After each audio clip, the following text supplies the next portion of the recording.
Bien-aimés dans le Christ, nous voici à la fin du temps de Noël. Le temps de Noël se clôture avec la fête du baptême du Seigneur qui tombe à point nommé en ce dimanche, le 13 janvier 2019. Nous célébrons cette présence présente du Christ qui, le juste, qui, le oint des oints, se met à rang pour aller recevoir le baptême chez Jean le Baptiste. Un grand signe d'humilité, un grand signe de salut, un grand signe de nous rassembler en prenant lui-même nos péchés afin que nous puissions être purifiés. Bien-aimés dans le Christ, Jésus nous montre comment ce Verbe s'est fait chair. C'est Dieu qui descend, qui prend notre humanité et qui nous sauve et qui voudrait que nous puissions le suivre en recevant aussi le baptême. Donc aujourd'hui, c'est aussi le renouvellement de notre propre baptême, le renouvellement de nos engagements, le renouvellement de nous-mêmes, de ce que nous sommes comme le disciple de Jésus le Christ. Donc le baptême nous ouvre ce grand chemin, nous ouvre cette grande voie d'être appelé aussi le Fils de Dieu, bien-aimé dans le Christ. Et parce que la souffrance, et parce que le péché talonne le monde semble être plus païen que les gens ne pouvaient le penser. Quand on observe bien de choses, bien des réactions des gens, quand on observe les attitudes et les comportements de bien de personnes, et quand on voit les images dans les médias, quand on lit les magazines et tout le reste, on peut se rendre compte que le monde est de plus en plus païen. Mais le Christ Jésus, à travers le baptême, il est là. Il prend sur lui nos péchés. Il est cet agneau de Dieu qui enlève le péché du monde. Bien-aimés dans le Christ, l'eau du baptême vient laver nos larmes. L'eau du baptême vient nous essuyer nos souffrances. L'eau du baptême nous apporte cette présence réconfortante de Dieu dans notre vie de tous les jours. Bien-aimés dans le Christ, la première lecture d'aujourd'hui, le prophète Isaïe nous décrit et nous démontre, nous présente la vocation, la mission de ces serviteurs souffrants, mais qui vient nous sauver. Et donc Jésus, à travers son baptême dans le Jourdain, commence à achever cette prophétie du prophète Isaïe, de sauver le monde, de consoler le peuple. Par le baptême, le Christ nous console. Parce que par le baptême, nous sommes régénérés.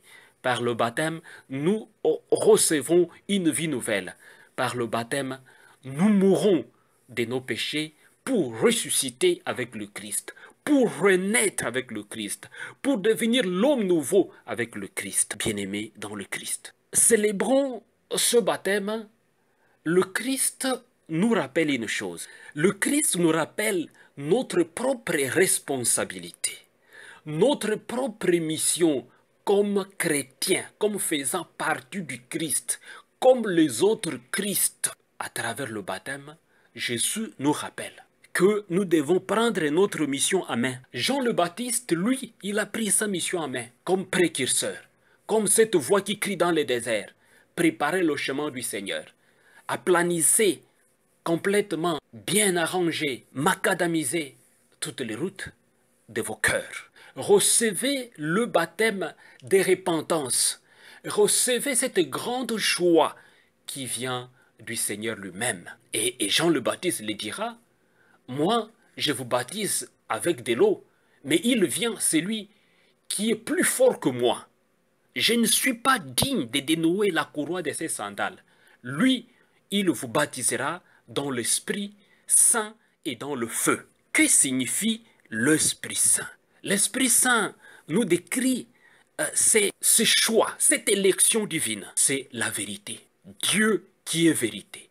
Dieu qui est communion, qui vient vivre en nous, qui vient nous communiquer cette vérité, qui voudrait que nous puissions vivre dans la vérité, qui voudrait que nous puissions communiquer, communier dans sa joie et la communiquer aux autres. Être embrasé par l'Esprit Saint, être renouvelé par l'Esprit Saint. C'est-à-dire, recevoir le baptême de l'Esprit, c'est devenir l'homme nouveau. et à notre tour de renouveler la face de la terre. Recevoir le baptême du feu, c'est être consommé, être consumé de tous nos péchés par ce feu, et ce feu qui engage en nous, qui nous donne le feu de l'amour, qui nous donne l'engagement sans limite de servir le Seigneur dans l'amour de la charité. Bien-aimés dans le Christ, quand nous regardons le monde, quand nous regardons autour de nous, est-ce que nous sommes vraiment de vrais baptisés? Est-ce que nous nous considérons des gens qui ont reçu le baptême de l'Esprit et le baptême de feu? Est-ce que nous nous considérons être purifiés dans l'eau du baptême et devenir l'homme nouveau? Nous savons que l'eau, c'est ce grand symbole de la vie, de gagner la vie, une vie éternelle. Et quand on regarde autour de nous, les gens sont des grands tricheurs. La tricherie, les mensonges, la duplicité, elle est là. Les gens deviennent de plus en plus des acteurs de théâtre. Le baptême de l'Esprit Saint, le baptême du feu, nous invite à ôter nos masques, à sortir de la duplicité inutile, à être embrasé par cet Esprit Saint, à être imbibé par cet Esprit Saint, à être nettoyé par ce feu qui vient du Seigneur, afin que nous puissions vivre dans l'amour. Le psaume d'aujourd'hui nous dit, le Seigneur, lui, nous bénira par la paix et avec la paix. Comment pouvons-nous construire la paix dans notre monde si nous sommes dans la tricherie, les mensonges, la duplicité et si nous nous habillons de masques? Le baptême du Seigneur nous invite à ôter nos masques. À ôter nos masques pour que nous puissions construire un monde meilleur. À ôter les masques pour que le message du Christ puisse atteindre le recoin et le plus petit coin du monde. C'est ce que Saint Pierre nous dit dans les Actes des Apôtres. Il se trouve dans la maison de Corneille. Il dit, le salut est donné et aux Juifs et aux non-Juifs, aux païens et à tout le monde. Le Christ est venu sauver les gens humains. Il est venu sauver le monde entier. Il est l'agneau de Dieu qui enlève le péché du monde. Convertissons-nous, faisons métanoïa, changeons. Le baptême du Seigneur, la célébration d'aujourd'hui, nous invite au changement. Le vrai changement, mais pas le changement des lèvres, pas le changement des slogans, mais le vrai changement. Mais ce grand changement ne peut pas venir si nous ne vivons pas notre baptême au fin fond de nous-mêmes. Parce qu'au fin fond de nous-mêmes, le Seigneur nous connaît. Et nous-mêmes, nous connaissons les fins fonds de nos cœurs. De l'extérieur, parfois, nous maintenons nos masques. Le baptême du Seigneur nous invite à ôter nos masques. Bien-aimés dans le Christ, recevoir le baptême de l'Esprit Saint et le baptême de feu, c'est vraiment être dans un engagement sérieux de pouvoir communiquer le message du Christ. Ce Christ, le jour de Noël, qui naît dans la souffrance. Ce Christ qui naît dans le dénouement total, mais pour nous communiquer le pouvoir de Dieu, pour nous communiquer la joie de Dieu, pour nous communiquer la paix de Dieu, pour nous communiquer la justice de Dieu. Le vrai baptême, c'est la justice de Dieu. Cette justice qui doit nous accompagner au quotidien de notre vie, afin que nous puissions, du jour le jour, dire que le Seigneur est roi.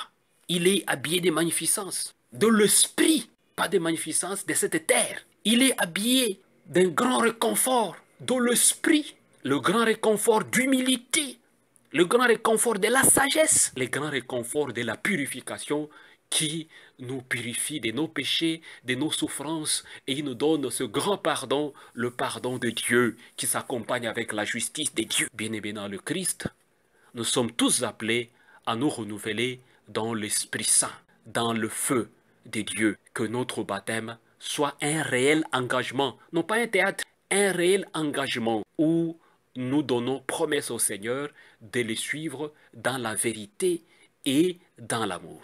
Recevez la bénédiction du Seigneur au nom du Père et du Fils et du Saint-Esprit. Amen.